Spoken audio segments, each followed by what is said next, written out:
I think she's right on that. I think the language that she uses is the best language I've heard. A permanent progressive political class. And I think it turns it into one-party rule. And I think the separation that happens in the Republican Party weakens this. It might start a third party. Who knows how that goes? Historically, we've rolled back to two parties again. But the Democrats have continually been trying to expand the dependency class in America. And then they hand out the goodies.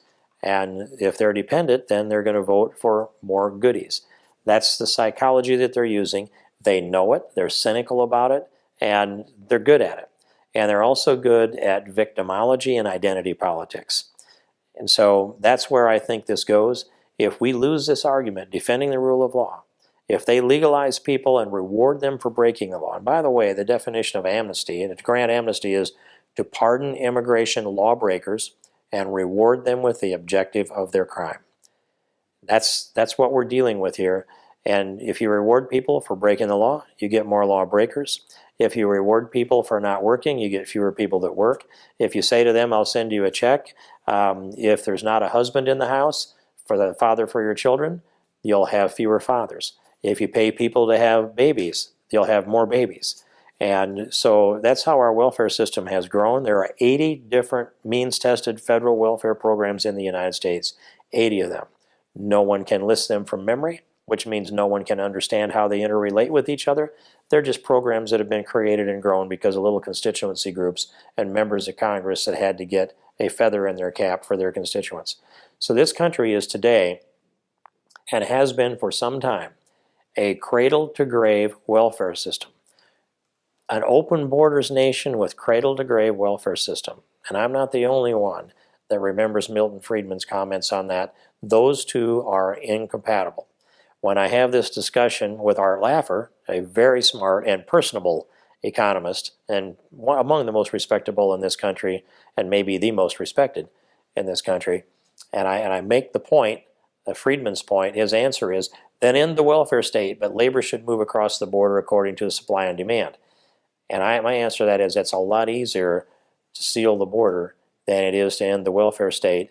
But let's shrink this welfare state all we can, and let's control the border all we can, and let's do interior enforcement all we can. Put all of that package together. In doing that, we restore the rule of law. And if we restore it, and when I say restore it, I mean you have to enforce it, but you restore the respect for the rule of law. That builds us back to the nation that is envisioned and the nation that Ronald Reagan talked about with the shining city on the hill. And it's not going to happen in a year or two, but it could be done in 3 or 5 with the right leadership. However, if the bill passes, you mentioned it could give rise to a third party. So could this bill spell a death knell for the GOP?